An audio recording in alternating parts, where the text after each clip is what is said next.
Picture yourself walking through the narrow stone streets of a medieval European city on a warm summer morning. The market has just begun to wake.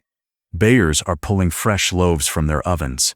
Merchants are arranging fruits, fabrics, and spices. Children chase each other through the alleys, while church bells echo across the rooftops. Everything feels ordinary. Then, in the middle of the street, a woman suddenly begins to dance. Not the joyful dance of celebration. Not the graceful movement of a performer. Her body jerks violently. Her feet pound against the cobblestones without rhythm. Her arms swing uncontrollably, as though someone else is pulling invisible strings. She looks frightened, desperate, exhausted. Yet she cannot stop. Minutes become hours. Hours become an entire day. People gather around her, confused. Some laugh, others whisper prayers. A few believe she has lost her mind. But then something even stranger happens. Another person begins dancing. Then another. Within days, dozens are trapped inside the same terrifying rhythm. Within weeks, hundreds are dancing through the streets of Strasbourg. Some until they collapse. Some until their hearts fail. Some until they die.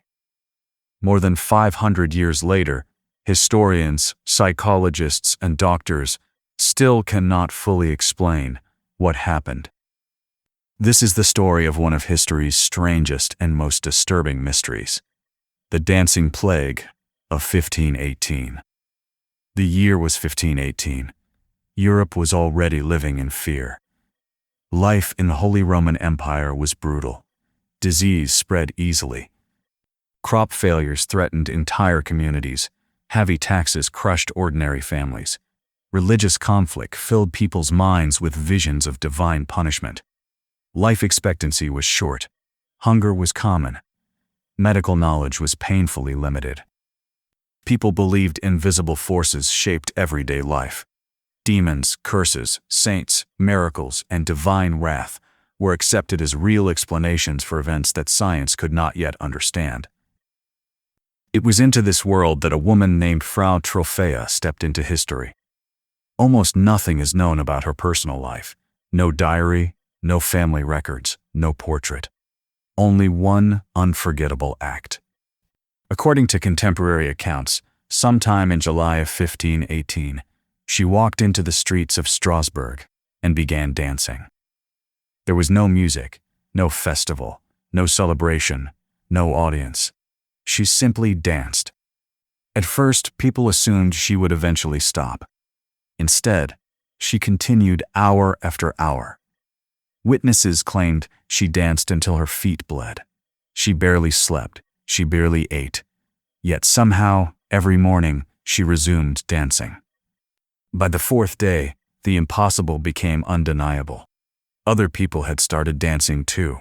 1, then 5, then 20, then dozens. Within a month, nearly 400 people were reportedly caught in the same relentless movement. The streets transformed into something resembling a nightmare. Men, women, young, old, rich, poor. None seemed immune. Some screamed while dancing, others cried uncontrollably. Many begged for help, yet their bodies refused to obey. Imagine watching your neighbor collapse from exhaustion, only to rise again and continue dancing. Imagine seeing friends twist their ankles, bleed through their shoes, faint from dehydration, yet still move. Witnesses describe faces filled not with joy but terror. Many dancers desperately wanted to stop. They simply couldn't. The authorities were completely unprepared. Physicians were called. Priests offered prayers. City officials debated endlessly, but no one understood what they were witnessing. Surprisingly, the doctors reached a conclusion that sounds almost unbelievable today. They believed the victims suffered from what they called hot blood. According to medieval medical theory, too much heat inside the body caused uncontrollable movement. Their solution? Let them dance even more. If the dancing was somehow trapped inside them, perhaps it needed to burn itself out. So the city made a decision that, in hindsight, may have turned tragedy into catastrophe. They built wooden stages.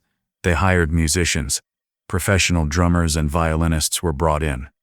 The dancers were encouraged to continue. What authorities believed was treatment may have only intensified the epidemic. The music never cured anyone. Instead, more people joined. Whether through fear, suggestion, or something no one understood, the strange phenomenon continued spreading. Day after day, the streets echoed with frantic footsteps. Eventually, reports claimed people were collapsing from heart attacks. Others suffered strokes. Some simply died from complete physical exhaustion. Whether every death was accurately recorded remains debated by historians, but contemporary chronicles consistently describe an overwhelming humanitarian crisis. The city that once bustled with commerce had become a place haunted by endless movement. Eventually, officials realized their strategy had failed. Music was banned. Public dancing was prohibited. The remaining victims were taken outside the city to a shrine dedicated to Saint Vitus, a Christian saint believed to have power over mysterious illnesses involving uncontrollable movement. There, priests performed rituals. The dancers wore special red shoes marked with holy symbols. Masses were held. Prayers filled the air. And gradually, the epidemic faded. As mysteriously as it had begun, it disappeared. No dramatic cure, no final explanation. It simply ended. But the questions never did. What could possibly force hundreds of healthy people to dance for weeks against their own will? For centuries, scholars have searched for answers.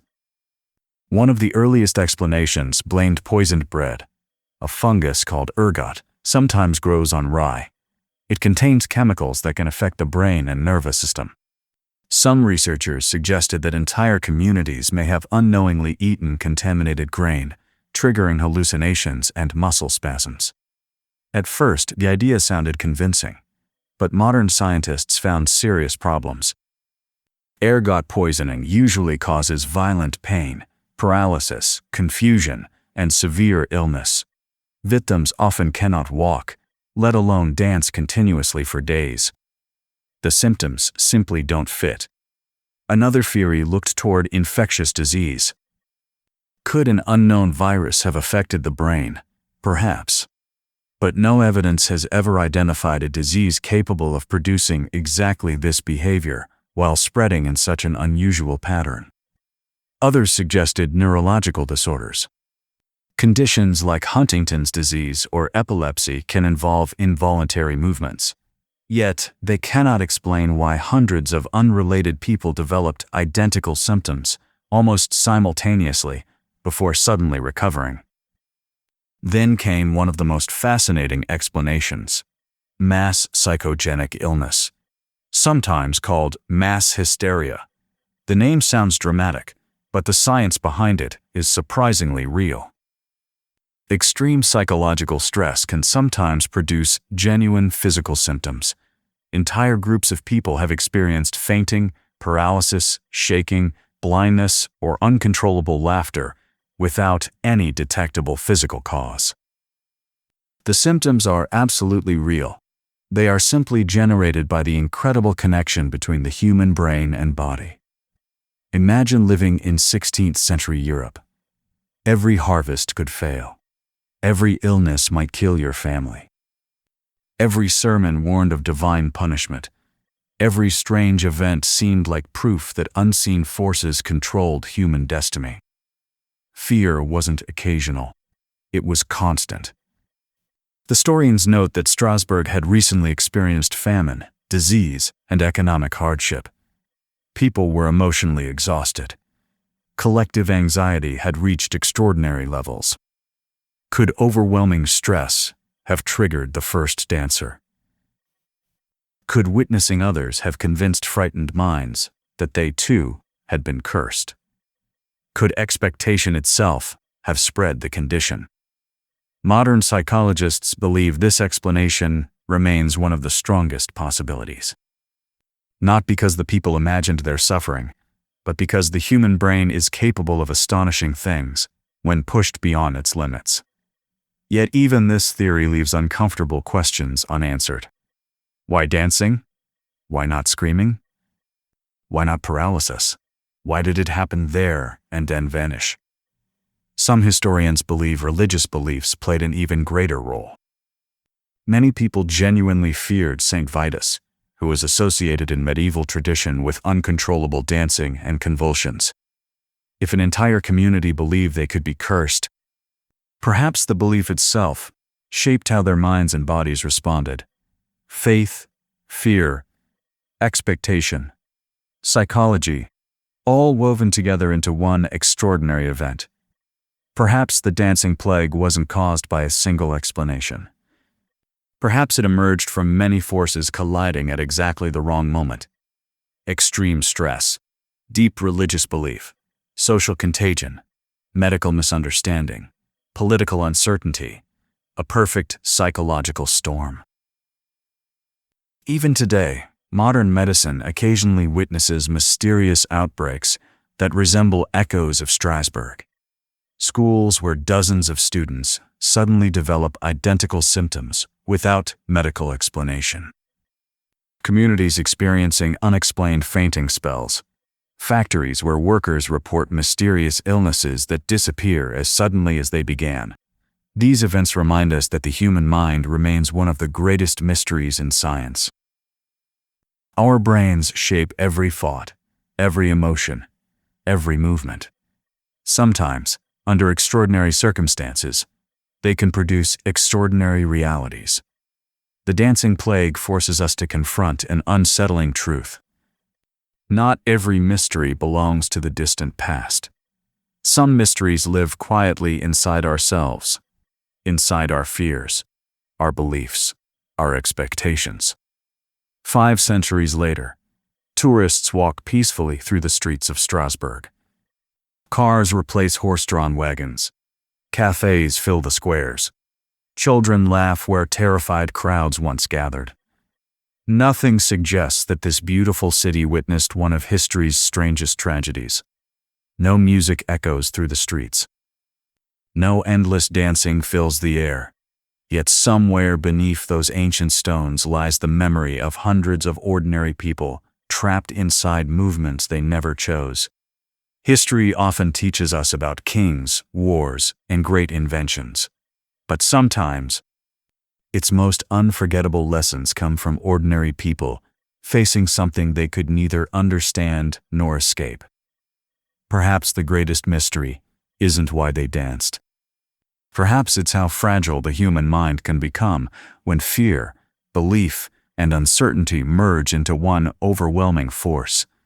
And maybe that's why, after more than 500 years, the dancing plague of 1518 still refuses to let go of our imagination.